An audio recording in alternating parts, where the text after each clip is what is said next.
There's a folder sitting on a government server right now that almost nobody has opened.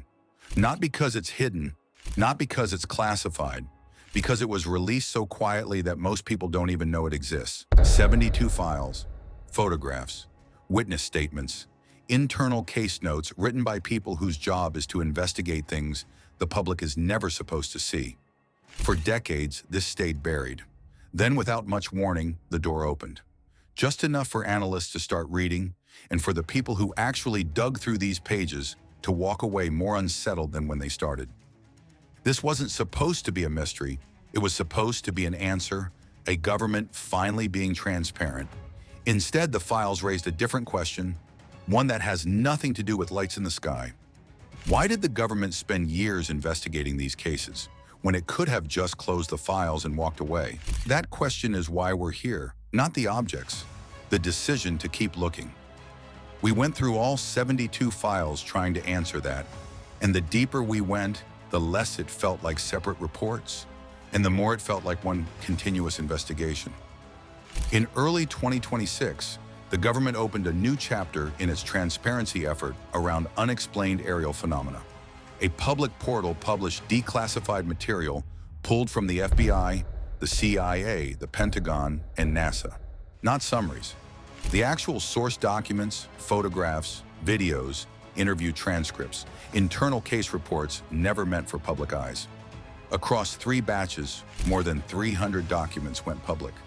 Past disclosures had always been filtered and redacted until nothing remained. This time, the raw material made it through. And raw material is where an investigation starts to make sense. The first file that stopped us wasn't the strangest. It was the one with the most paperwork attached. A witness years ago watching something hover where nothing should have been hovering. Investigators filed it and moved on. That would have ended it, except it didn't. Another report came in, then another. Different witnesses, different years, the same general behavior, described almost identically by people who'd never spoken to each other. A pattern was forming that nobody in the public had noticed yet. Objects that didn't just appear and vanish, but lingered, changed shape, changed brightness, behaved less like something passing through and more like something that knew it was being watched. One detail made it harder to dismiss. Investigators had tested an explanation and ruled it out in writing, stating plainly that what witnesses saw did not appear to be a reflection. That's not a phrase you write if you're confident you're looking at sunlight on water. That's a phrase you write after you've already checked. Then another file caught our attention, this one in someone's own backyard. July 2025, a witness pulls into the driveway, looks up, and there it is, a red sphere roughly 3 feet across. Inside it, a glowing core witnesses called a white plasma sun about the size of a basketball. A second orb appears. The two move silently and smoothly, almost as if connected, witnesses said, flying in formation, tethered together. Cameras came out. Then both objects disappeared. The White House itself later reposted the footage. No explanation, no caption, just the video and silence. If this was nothing, why post it? If it was something, why say nothing about it? Another investigation revealed something almost too strange for an official file. 5 Army personnel near Cheyenne Mountain watched, in broad daylight, an object investigators nicknamed the Potato.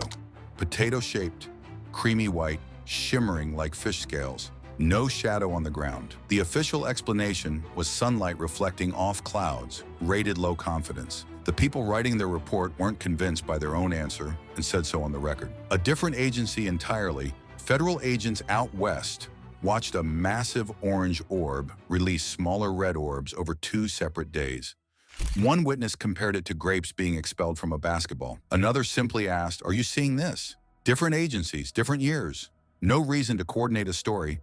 Yet the same behaviors kept showing up, hovering, splitting, moving in formation, vanishing without a trace. Whatever this was, the government kept coming back to it. Older files told the same story. A 2008 CIA report from an airport in Zimbabwe describes a disc-shaped object, hollow center, rotating lights, beams shifting color before it shot upward and was gone.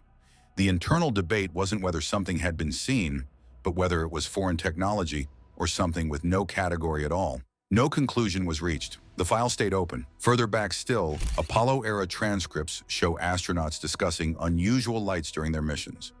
And a photograph from Apollo 17 shows three objects in a triangular formation. If the pattern reached the moon, this had never been a local problem, which brings us back to that first file, the one with all the paperwork. It was a remote pond. Nothing remarkable on a map, no base nearby, no flight path. Except people kept watching the sky above it across different years until someone noticed this wasn't coincidence and looked closer. What they found was a plasma-like sphere that hovered, changed brightness, changed shape, and then did something almost no other case in the release does. It stayed.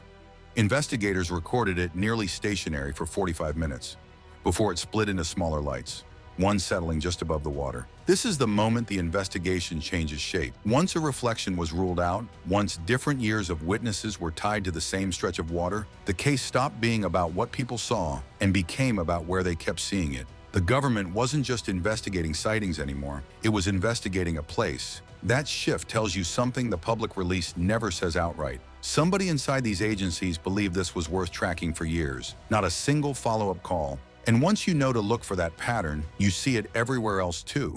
The same locations resurfacing, the same behaviors logged by strangers, agencies cross-referencing cases that seemed unrelated on the surface.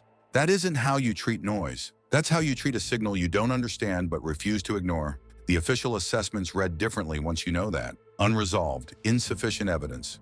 Further investigation needed. No confirmation of aliens anywhere in these documents. No confirmation of extraterrestrial craft. The explanations offered include military exercises, flares, experimental technology, atmospheric effects, optical phenomena. But none of those explanations account for every case. Some fit neatly, others, like the potato-shaped object or a pond lit for 45 minutes across multiple years, don't fit at all, and the files admit as much in writing. Even the experts disagree. The former director of the lead investigative office has cautioned these reports are raw, collected without enough scientific framing, making it easy to leap to conclusions the evidence doesn't support. Meanwhile, prominent scientists studying unexplained aerial phenomena call this release one of the most significant yet, arguing unresolved cases deserve real scientific follow-up rather than dismissal. Two reactions from people who read the same files. Which brings us back one final time to where we started. Not what these objects were, why the government kept investigating them. Year after year, across different agencies and decades, witnesses who never met each other describing things that somehow lined up anyway. Hundreds of pages, cross-referenced, reopened, followed up on, for cases that could have simply been written off. Nobody forced these agencies to keep these files open. They chose to. The biggest mystery inside these files was never what people saw in the sky. It was why so many people inside the government believed these cases were worth investigating for years. Because governments don't spend decades writing reports about things they've already explained. The question isn't really over. It's just quieter now. Somewhere, in a file that hasn't been declassified yet, somebody may still be writing the next page.